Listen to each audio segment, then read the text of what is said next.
어글리밤이 진행하는 워크숍의 아웃풋은 앞으로 꾸준히 연재할 온라인 콘텐츠를 함께 기획하고 연재하는 것입니다. 그리고 유의미한 반응이 올 때까지 제가 같이 피드백을 해드리고 있는데요. 그런데 한 분이 이런 콘텐츠를 제안했습니다. 저는 인테리어를 좋아해서 사무실을 예쁘게 꾸몄는데 이런 걸 소개하는 콘텐츠는 어떨까요? 라고 하셨어요. 여러분은 이 콘텐츠에 대해서 어떻게 생각하시나요? 3초만 생각하고 넘어갈게요.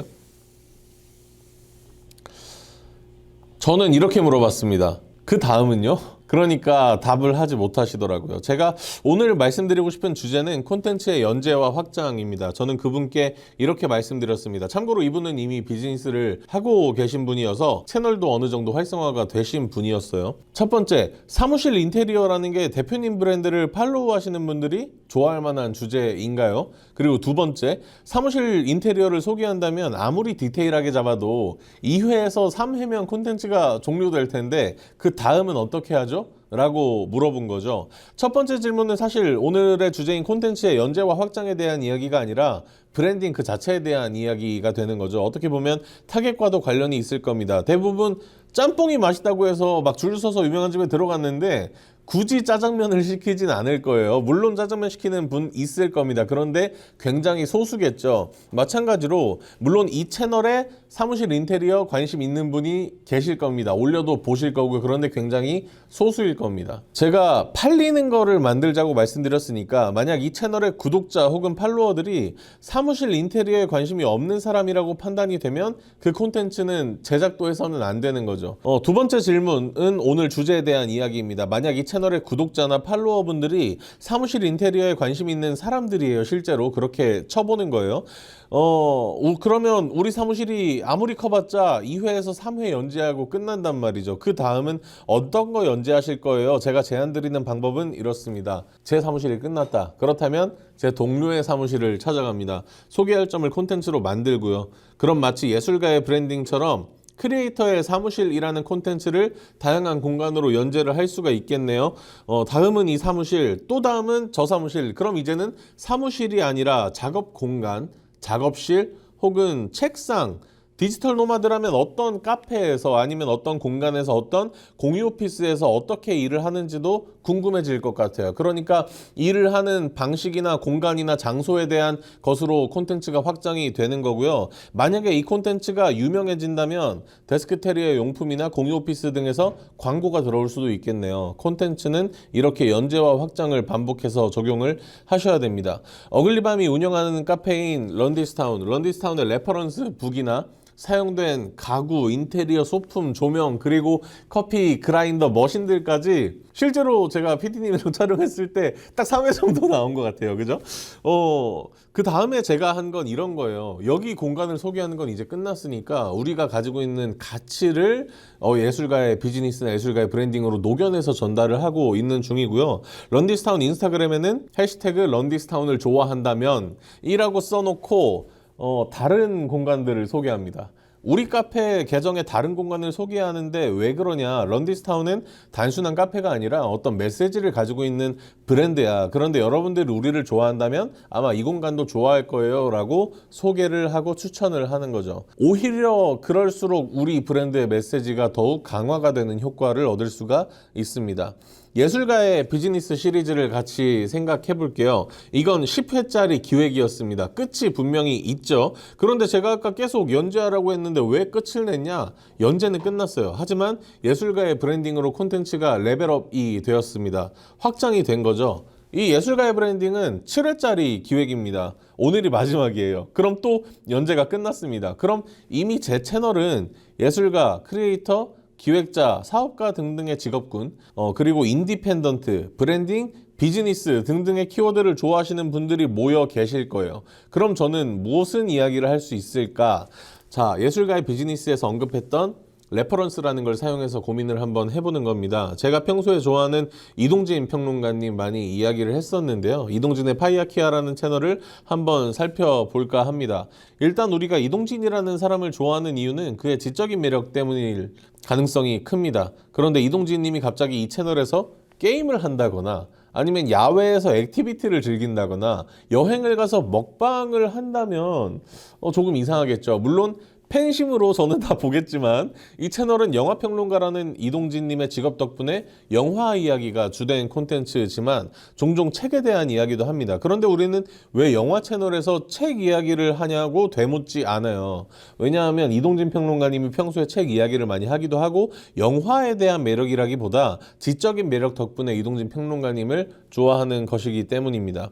그래서 이 콘텐츠들의 전개가 충분히 납득이 되는 거죠. 돌아와서 예술가의 비즈니스, 예술가의 브랜딩, 그 다음에 제가 기획한 콘텐츠는 예술가들이 자립을 위해 참고하면 좋은 책 혹은 추천하는 채널 혹은 콘텐츠를 분석하는 영상이 되겠습니다. 이 시리즈는 이제 끝이 없어요.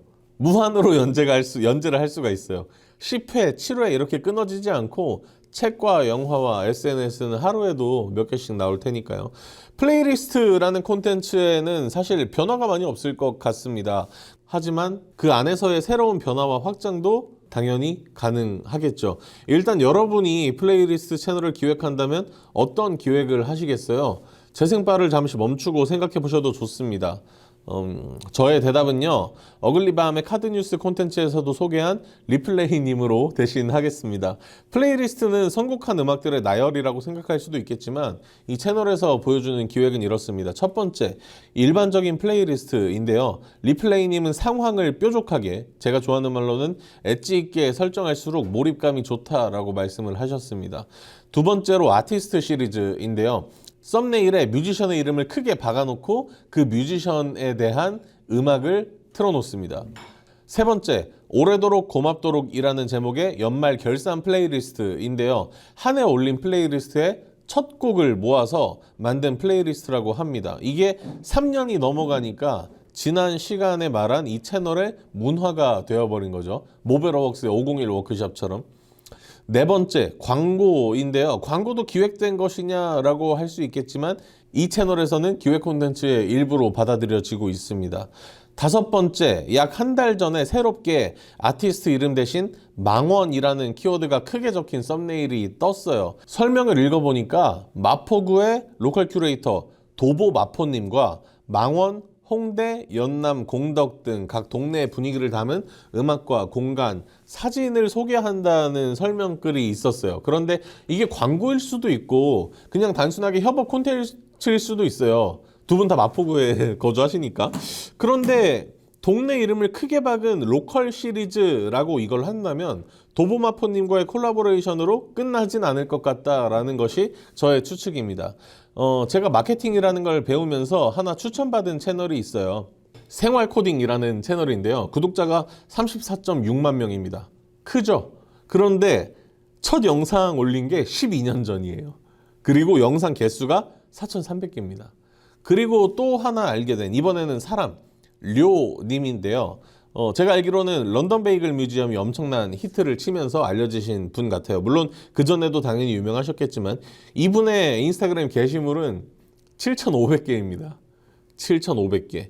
축적된 시간이 어마어마하다는 것이고 이분이 그냥 런던 베이글 뮤지엄 파운더여서가 아니라 이분의 글과 감각을 좋아하시는 분들이 예전부터 조금씩 쌓였다는 이야기입니다. 그런 와중에, 그런 도중에 런베뮤가 런칭되었으니까 어떻게 보면 료가 런베뮤 덕분에 유명해진 게 아니라 료라는 사람이 이미 있었기 때문에 브랜딩이 되었기 때문에 런베뮤가 유명해진 건 아닐까 하는 물음을 당연하게 해볼 수 있는 것 같습니다. 오늘은 콘텐츠의 연재와 확장에 대해서 말씀을 드렸는데요. 마지막에는 다시 꾸준함에 대한 이야기로 마무리를 지었습니다. 저도 유튜브나 인스타그램 엄청나게 키워보고 싶었어요. 어글리밤 오리지널 채널이 아니라 어글리밤 콘텐츠 채널을 가보면 저도 몇 년 전부터 이런저런 시도를 많이 해보기도 했던 흔적이 남아있을 겁니다. 물론 제가 지금 뭐가 됐다고 이런 말씀을 드리는 건 아니지만 다만 방법을 깨달았다 정도로 말씀을 드리고 공유를 하는 입장입니다. 공연으로 돈을 벌기 아니면 지역에서 인디펜던트로 살아남는 것, 방송을 출연하는 것, 인스타 팔로워 1만 명이 넘는 것 이런 것들을 몇 년에 걸쳐서 제가 바랬던 옛날의 제 모습을 하나씩 이뤄가는 것 같아요. 이번 썸네일은 스윙스의 과거 명언인 우사인 볼트가 왜 세계에서 가장 달리기가 빠른 사람인지 알아요? 인데요. 이 다음에 나오는 말은 끝까지 갔기 때문이에요 입니다. 우리 모두 끝까지 가보기로 하고요. 지금까지 예술가의 브랜딩이었습니다. 감사합니다.